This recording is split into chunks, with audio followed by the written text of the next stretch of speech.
One's mind can dance between hope and trepidation when we ask the question, are fearful avoidants doomed to have dysfunctional relationships?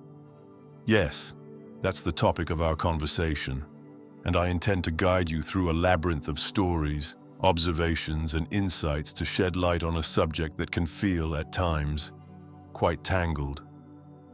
Let me begin with a recollection from my youth. I recall a distant cousin who, despite his warm smile and genial manners, held people at a distance. He'd sit at the family gatherings, at the corner of the table, always laughing at the jokes but never offering his own story. His eyes would occasionally dart around as though scanning the room to decide who might be friend and who might be foe. It was the oddest combination of politeness and guardedness I'd ever witnessed in a single individual. He was charming in his own way, but it was apparent something within his very nature prevented him from resting comfortably in social closeness. This, my friends, was a prime example of what some might call a fearful-avoidant tendency, an intriguing blend of yearning for connection while simultaneously bracing for emotional catastrophe. To delve into this intriguing question, are such individuals truly doomed to dysfunctional relationships? We must first clarify what we mean by fearful-avoidant. In conventional attachment theory, one might encounter categories like secure, anxious, avoidant, and fearful-avoidant, or disorganized. The latter is precisely what its name suggests, a disorganized mix of opposing forces.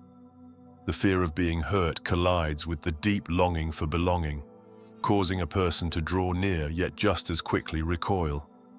This style, formed in childhood, often arises in environments characterized by unpredictability or even outright harm. The child's caregiver might have been a source of both comfort and fear. That's a tall order for a small one to handle, needing the very person who also frightens you. Imagine for a moment the tension of wanting to be held in a warm embrace, while every instinct warns you that the arms holding you might tighten into a trap. That contradictory push and pull dynamic is potent. No wonder, then, that grown adults who once navigated such precarious territory as children might continue to replay that dynamic in romantic, familial, and even professional relationships. But does that equate to a life sentence of fractured relationships and emotional unrest? Let's explore. I recall an anecdote about an actor I once worked with. Let's call him Gerald. Gerald was every bit the portrait of outward confidence. He'd stride into rehearsals brimming with jokes, compliments, and boisterous laughter. But behind the scenes, he found it nearly impossible to trust anyone. If a director offered praise, he suspected flattery. If a colleague offered a helping hand, he questioned the motive. In time, he'd sabotage many a good opportunity with well-timed cynicism, or withdraw into frosty silence. Nobody knew exactly what to expect from him, moment to moment. Some days he'd share intimate stories of his life, longing for real connection. The next, he'd vanish behind a fortress of biting remarks and aloof shrugs. This was a consummate display of fearful-avoidant behavior.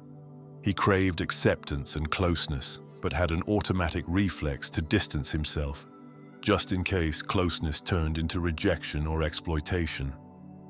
For individuals like Gerald, and perhaps for some of you listening, such patterns stem from long-held strategies that were once brilliantly adaptive.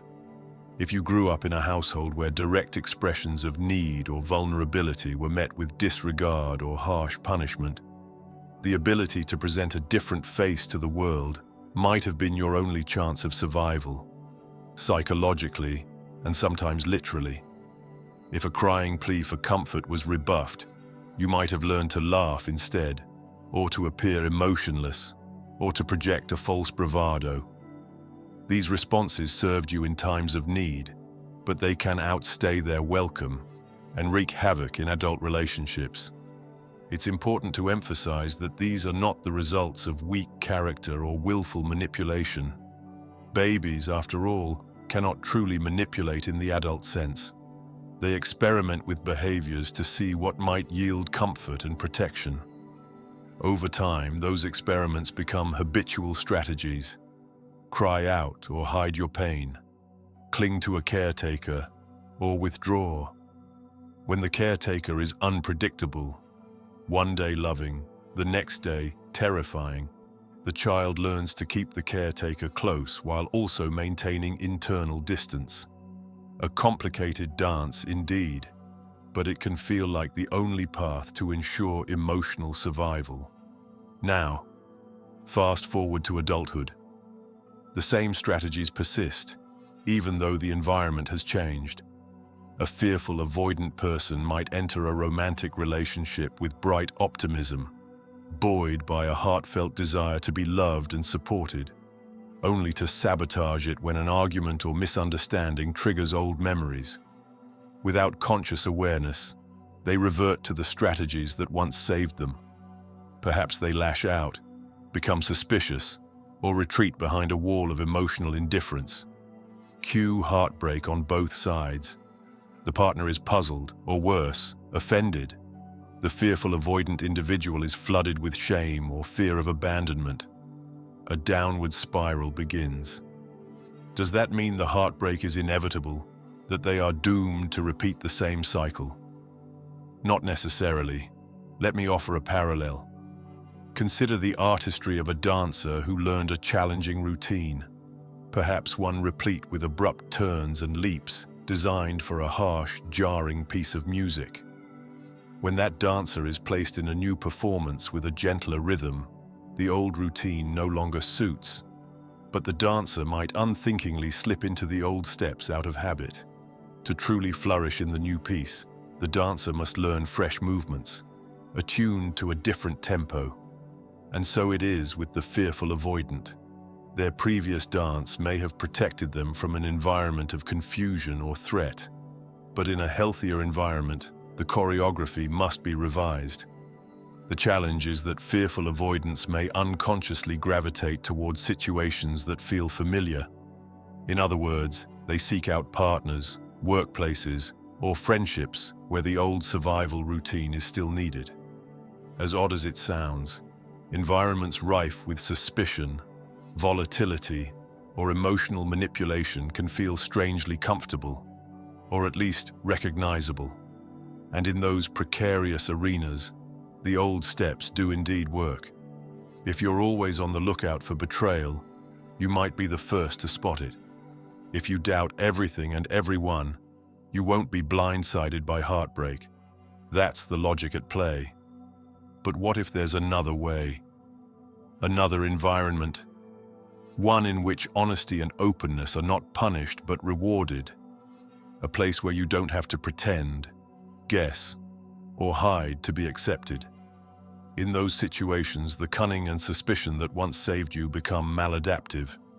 You might alienate those who genuinely care. You might interpret an innocent remark as a secret barb. You might respond to a small moment of tension as though it's a major emergency. The new environment seems to reject you. But it's not the environment.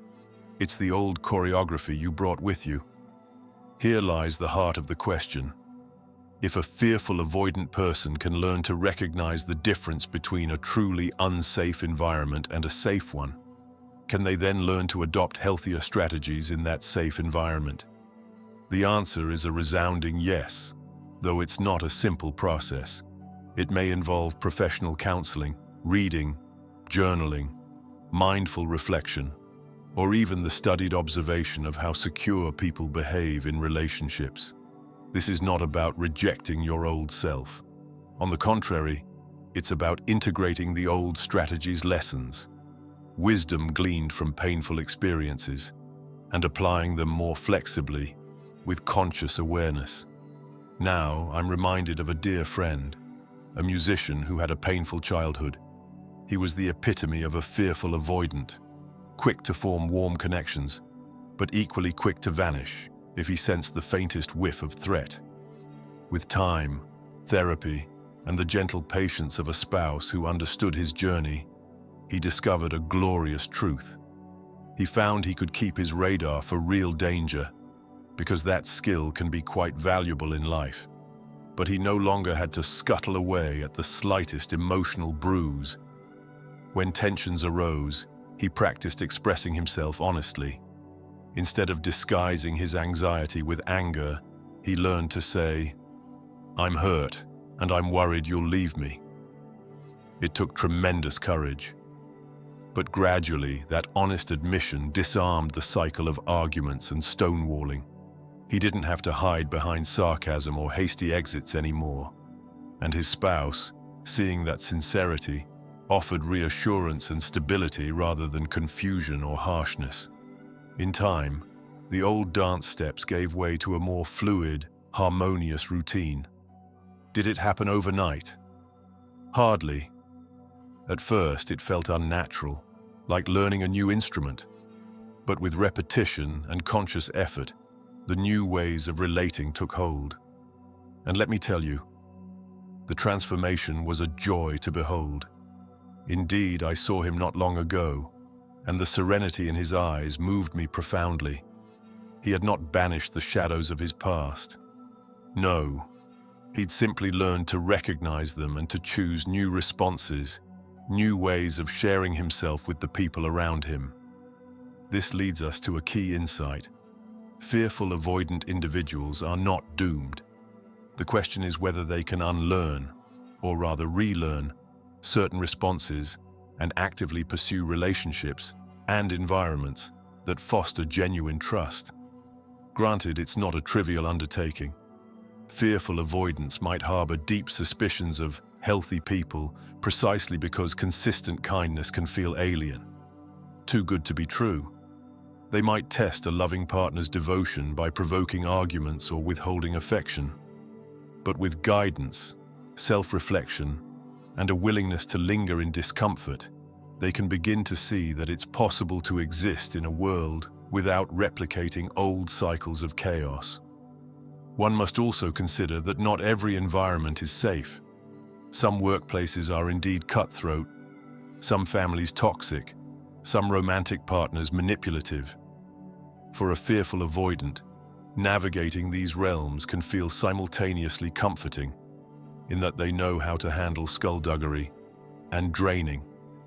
There may come a time to step away, to find new roles in life where the paranoid reflex is no longer constantly triggered. If a person remains entrenched in an environment of continual suspicion, it's difficult to practice new skills. After all, you can't perfect a gentle waltz on a dance floor, thrumming with frantic, discordant music. So there's a double shift involved, changing outward circumstances where possible, and changing inward responses. And oh, that inward change can be so daunting. It often requires fierce honesty with oneself about old hurts, about the ways we might sabotage relationships before they can bloom. There's a vulnerability in acknowledging that what once kept us safe may now be the very thing that keeps us alone. The mind might rebel, insisting, "If I relax, if I trust, I'll be betrayed." That's a legitimate fear. It might even happen at some point, because heartbreak and disappointment are not illusions. They're real parts of life. But the difference is that a healthier, more flexible response can allow a person to recover from heartbreak without concluding that every human being is untrustworthy. Let us consider a metaphor, shall we? Picture a turtle who has learned to live with an overly heavy shell, one that weighs it down so much it can barely move forward. Long ago, the turtle discovered that a thicker shell kept it safe from frequent predators. But perhaps now, the turtle finds itself in an environment where predators are rare. That shell is no longer quite so necessary. Instead, it becomes a burden, inhibiting new discoveries, new connections. Removing or thinning that shell is no small feat. But as the turtle slowly adapts, perhaps shedding layers piece by piece, it discovers a wider world, with fresh greens to nibble on and fellow creatures with which to interact more freely.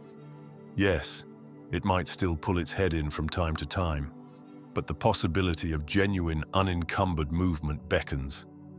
This is precisely the journey of a fearful avoidant seeking a healthier life, a gradual release of rigid defenses, a mindful approach to trust, rather than an all-or-nothing gamble. Instead of throwing caution to the wind and rushing headlong into vulnerability, one can learn to rely on incremental steps, tiny leaps of faith, followed by reflection. How did that feel? Did my worst fears come true? Or was I met with warmth and acceptance?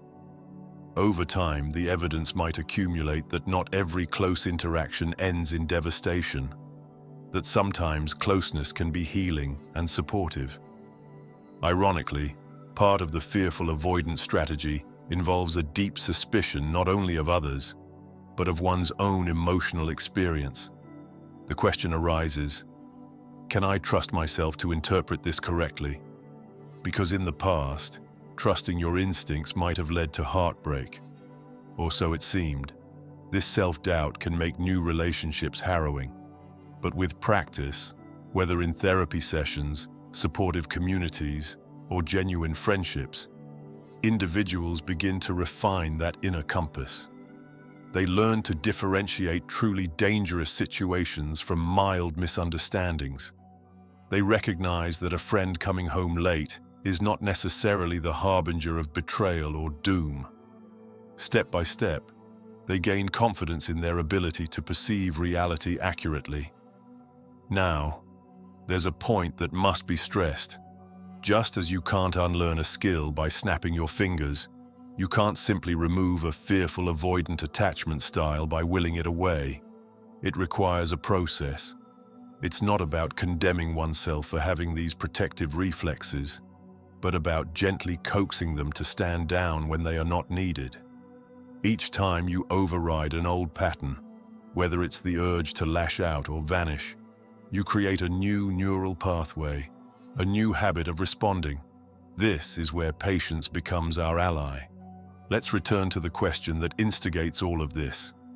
Are fearful avoidants doomed to have dysfunctional relationships? If doomed means fated by the stars, unable to break free from the gravitational pull of heartbreak and confusion, no, I don't believe so. Their road may be more winding than some, but the possibility for secure, healthy, and deeply fulfilling relationships indeed exists. Think of all the fearful avoidant individuals who, through sheer resilience, have managed to build meaningful bonds. Some become artists whose work reflects the tension of longing and fear, captivating audiences with raw honesty. Others turn their early experiences into empathic leadership skills, forging supportive workplaces where honesty is valued. Some find stable, nurturing partnerships, though perhaps after several false starts. The path might be strewn with challenges, but it's never locked behind a gate. Of course, another component that can't be ignored is the selection of partners. Because fearful avoidants might be drawn to dramatic or unpredictable individuals, it's what they know after all. One stepping stone in the journey is learning to identify and choose emotionally reliable people. This can feel dull at first. Where's the spark? Because the old self equates drama with excitement. But soon enough, the surprising peace and safety of a stable partner can become the new, more fulfilling normal. Stability doesn't have to mean monotony. It can be a generous foundation from which shared adventures blossom. Now, let me add a personal reflection. I've seen transformations in individuals who once believed themselves incapable of true intimacy. With courage, they ventured into counseling or supportive communities where their experiences were heard without judgment. Slowly, they began to believe that not everyone in the world is out to hurt them. They tested the waters, revealing small snippets of vulnerability, and found that, in the right settings, they were met with understanding. A single experience of safe acceptance can, for a fearful avoidant, be revelatory. It's as though a dark curtain lifts, revealing a reality they never suspected was possible. closeness without catastrophe. Yes, old triggers will still arise. Conflict in a relationship might still bring the bodily response of panic or aggression. But with the right tools, a person can pause, breathe, and choose a different response. Name the feeling: fear, anger, sadness, and articulate it. I'm scared you'll leave me if I'm not perfect. Or, I'm feeling overwhelmed because I'm reminded of how chaotic my childhood was. This process of naming and sharing neutralizes the reflex to flee or fight. It gives the other person a chance to prove themselves worthy of trust, to say, "I hear you, and I'm still here." Over time, that repeated experience of acceptance can rewire the very underpinnings of attachment. Let us also remember that many fearful avoidants possess remarkable strengths. They can be highly perceptive, keenly aware of emotional undercurrents. They are often empathetic, even if they guard that empathy behind layers of caution. These qualities can be harnessed in healthy relationships and communities. The trick is to channel that perceptiveness not into suspicion, but into understanding, to become a supportive ally rather than a hypervigilant detective. That shift transforms a potential liability into a profound gift. In summation, the question, are fearful avoidants doomed to have dysfunctional relationships, must be answered with a gentle but firm negation. No, they are not doomed. Challenged, yes. Prone to certain struggles, yes. But locked into an unbreakable fate? Absolutely not. The human psyche is splendidly malleable, and attachment styles, as deeply rooted as they may be, are not beyond transformation. It requires self-awareness, compassion for oneself and from others, and a willingness to step into the unknown territory of trust. That stepping in, that brave crossing of the threshold from fear to vulnerability, is never easy. But I've witnessed time and again the extraordinary growth that can occur when a fearful avoidant learns to hold steady in moments of conflict or intimacy, rather than rushing to old defenses. Conflict can, ironically, become a catalyst for deeper connection, once we learn to handle it with openness instead of suspicion or flight. The fearful avoidant path is a testament to the resilience of the human spirit. The same instincts that once protected the child can be recalibrated to safeguard adult well-being. Rather than labeling oneself as broken or destined for perpetual strife, one can adopt the perspective that these patterns are the heroic vestiges of a time that required tremendous resourcefulness. Now, in a safer environment, new skills can be built upon that heroic foundation, preserving the valuable lessons of the past, like keen awareness, while releasing the burdensome elements, like constant vigilance. If you find yourself resonating with these words, if, like my distant cousin or my dear friend Gerald, you recognize a swirl of longing and dread within your interactions, take heart. You are not alone in this labyrinth. Professional help is often invaluable, as is the presence of patient friends, partners, or mentors who understand or are willing to learn about attachment challenges. The journey might be full of twists, but each twist can serve as an opportunity to peel back the layers of old pain and discover an uncharted territory of genuine intimacy. And so, dear friends, I leave you with this gentle encouragement. The fear of closeness and the desire for closeness need not be mortal enemies. They can, in fact, inform one another, ensuring that the closeness you find is also wise. As you learn to trust yourself, you'll better discern whom to trust. As you practice revealing your true thoughts and emotions, you'll discover that honesty and compassion can become the cornerstones of your new interactions. The final painting on your life's canvas can be one of trust, connection, and lasting love, even if the first sketches were drawn in the darkest of shadows. So, no, fearful avoidants are not doomed. The human capacity for growth, healing, and self-awareness is boundless. Perhaps that is the most hopeful message I can offer. We are all in flux, capable of rewriting our stories. Each day is a fresh page on which the old lines need not be repeated unless we choose to. There is freedom in that knowledge, and for those with a fearful-avoidant style, it's an invitation to carefully, but courageously, set down the armor and embrace the possibility that meaningful, functional, even profoundly rewarding relationships need not be beyond reach. Thank you for lending your ears and perhaps your hearts to this exploration.